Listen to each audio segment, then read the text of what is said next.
Sports have been a predominant aspect of our global society, dating back to the Olympics beginning in 776 BCE. While women were not allowed to compete at the first Olympics, there were the Games of Hera played every 4 years, which included foot races for women.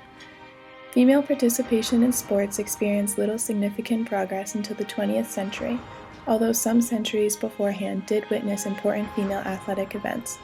Mary, Queen of Scots, was the first woman to play golf in Scotland in 1567. In 1704, Sarah Kemble embarked on a solo horseback ride from Boston to New York. Musselburgh, Scotland hosted the first women's golf tournament in 1704, and the year 1884 sees the first women's single tennis competition at Wimbledon. Bell argues that before 1870, activities for women were recreational rather than sports-specific in nature. They were non-competitive, informal, ruleless. They emphasized physical activity rather than competition. Beginning in the end of the 19th century and early 20th century, however, women established informal, competitive athletic clubs in sports such as croquet, archery, bowling, and tennis. Some male sports clubs permitted women the opportunity to participate in separate activities by being associates rather than full-time members. The 20th century began with women competing in tennis, golf, and croquet in the 1900 Paris Olympics. The first organized women's bowling league begins in 1907 in St. Louis, Missouri. In 1917, Lucy Diggs Slowe wins the first women's title at the American Tennis Association National Tournament, then becoming the first African-American woman to win any sort of athletic national title. The first swim across the English Channel by a woman, Gertrude Ederle, occurred in 1926. The year 1931 saw Vern Mitchell, the first woman, pitch in professional baseball. In order to fill the void of male baseball players serving in the Second World War, the All-American Girls Baseball League was formed in 1943.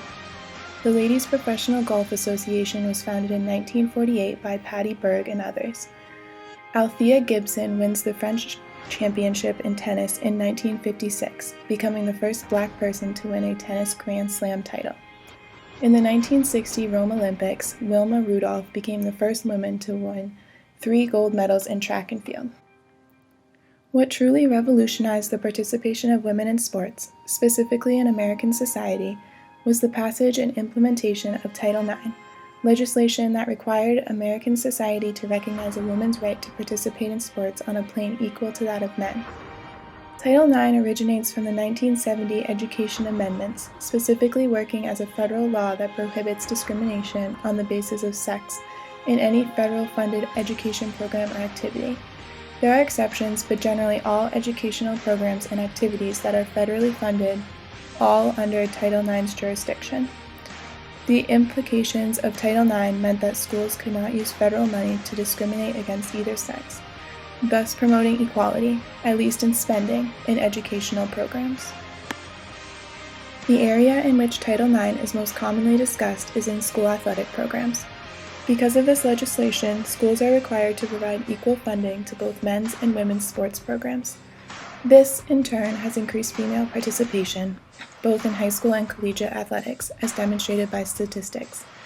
College women's athletic participation has increased from 15% in 1972 to 43% in 2001.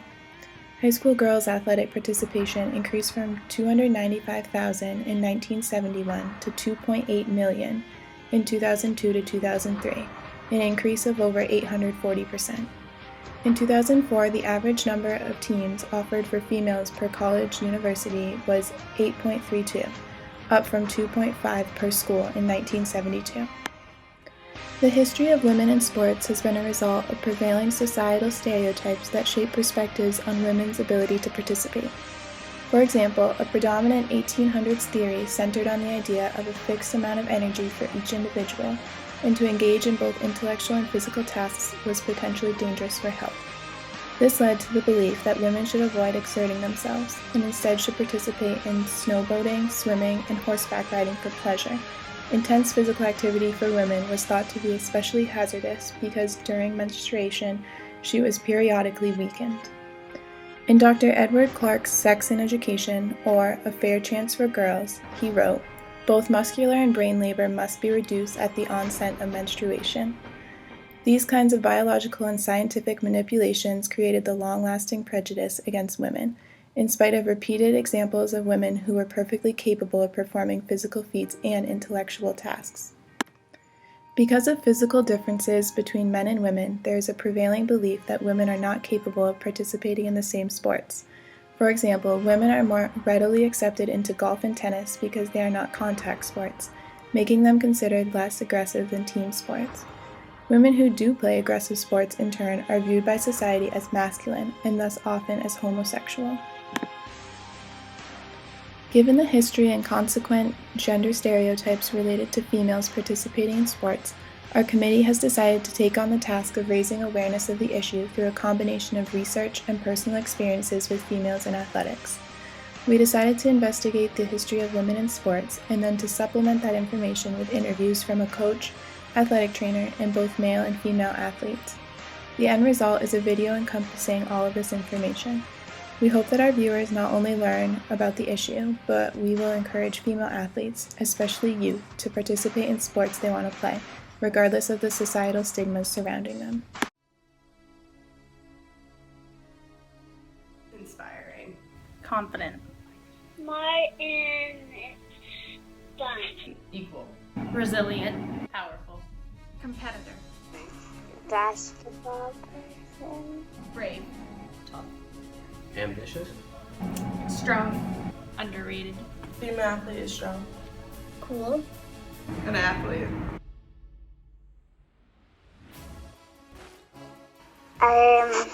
Well, I started watching TV and then it looked like fun, so. I started running track when I was about 5 and played soccer at the same time through my entire life till now. Because I wanted to. My dad had a big influence on my sporting career. He's always been really into sports, and so he's had a big influence in motivating me and my brothers to get into them and stay committed and practice and give our all. My dad was always really into sports, and I had 2 brothers, so I just started playing in the yard with them and out in the driveway, but then I started playing in our town's rec programs. I played softball since 3rd or 4th grade, and my dad was the coach. My cousin and me were really into sports at a young age, and then from there I was just really interested in being active and being involved in our team, so I kind of continued on, and now I'm at the varsity level with it. I started to play t-ball when I was 5, and I played softball ever since. I started playing with my brother, and then I played on the rec team for my city. Sports have really been a big part of my life ever since I was about 6 years old, I'd say. It's really helped me form important friendships and connections, and it's taught me a lot of life skills like time management and teamwork and kind of disciplines. I've had a lot of opportunities from participating in sports, and I've had a lot of lifelong friendships as well. Sports have been a big impact on my life. I'm always on more than one team. When I was little, I was always going to one practice or a different game. I've met a lot of different friends, and I've been able to travel different places for basketball and softball. This has definitely given me the confidence to pursue dreams and goals of mine. It just taught me never to back down from what I want. Sports has taught me time management, and it's also taught me how to be strong and independent. Sports have taught me a lot about teamwork and working with other people, and I've also become a stronger person because of it.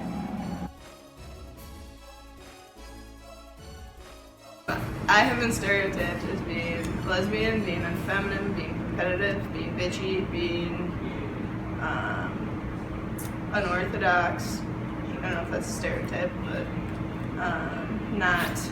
basically not fitting the definition of being an all-American girl where I grew up of being a straight-A student, perfect little daughter.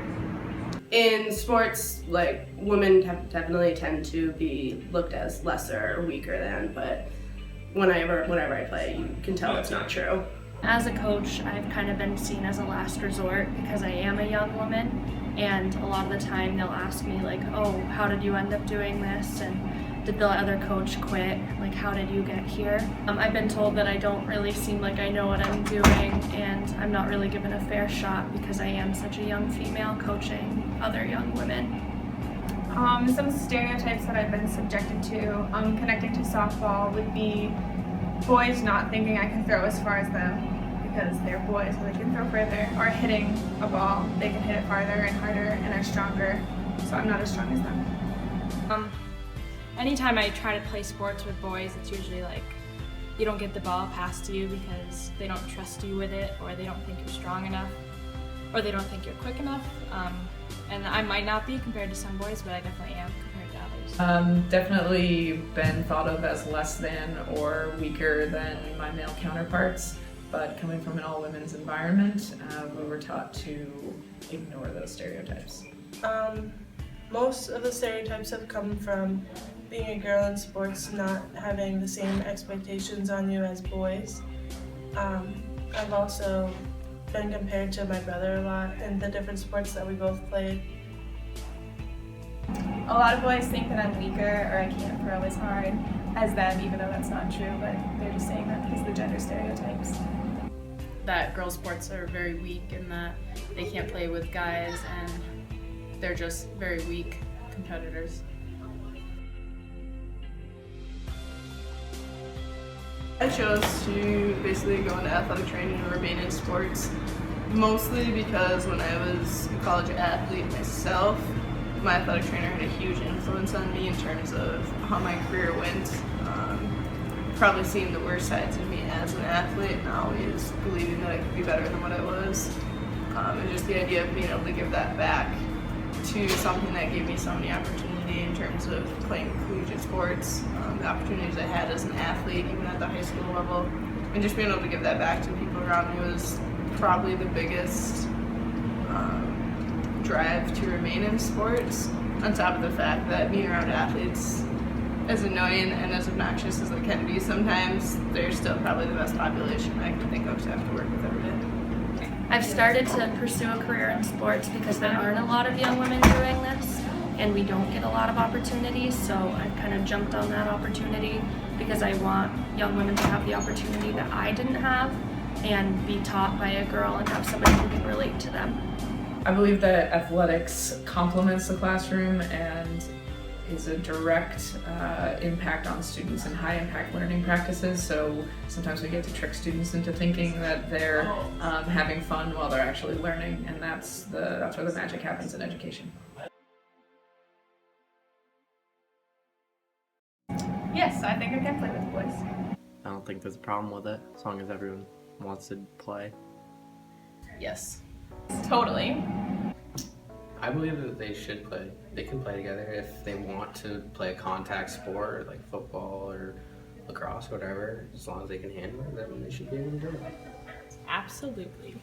Absolutely. I would say everybody can play sports. If one boy wanted to play a game against me, I would do it, and then if they said if I beat them, maybe I could play. Definitely. We play pickup every single day with boys, and it's crazy to see. Not even crazy, but it's the girls scoring them all the time. Like, we're definitely able to compete with them 24/7. I think females and males should be able to play whatever sport they want. It doesn't matter their gender, and if they want to play a certain sport, say females want to play football, they should be able to. How do you think they'd feel for you to play? Bad? They wouldn't like it? Yeah, How come? because I'm a girl. And what does that mean? They usually like boys on their team And why do you think that is? because they think boys are cool, girls drool. You know how there's like softball for girls and baseball for boys? Mm-hmm. Do you think that's fair? No, How come? because sometimes actually baseball can be good for girls. Girls can be good at sports too? Yeah. Because guys take sports more seriously, it seems, and they're more physical, while girls just kind of, they're also serious but not as competitive. Some sports, I don't think there should be differences in, just because even though girls and guys have different body types, I think we can all handle contact. So in like lacrosse and hockey, I think the check-in rules should be the same. And for sports like softball and baseball, where they're pretty much the same, but the size of the field or the mechanics for pitching are different, I can see why people would think they should be different based on stereotypes for men and women, but I think women nowadays can handle the same things as men. I think there's differences between sports because there are different biological differences between men and women, because men are physically stronger, so there are some cases where maybe women need more padding or they need rules that protect their bodies more. And I think other kinds of differences are just based on social stereotypes and different cultural norms we have. I think that society puts a lot of pressure on who should be on what side, so girls can do certain things and the guys can do other things, so they separate them in different sports just based on what society thinks they are capable of doing. I don't really know why there's differences in sports. I just don't think there should be. Girls on the Move encourages female athletes, especially youth, to participate in sports they want to play, regardless of the societal stigmas surrounding them. To find out more about Girls on the Move or for help finding resources in your area, contact Girls on the Move at vtgirlsonthemove@gmail.com.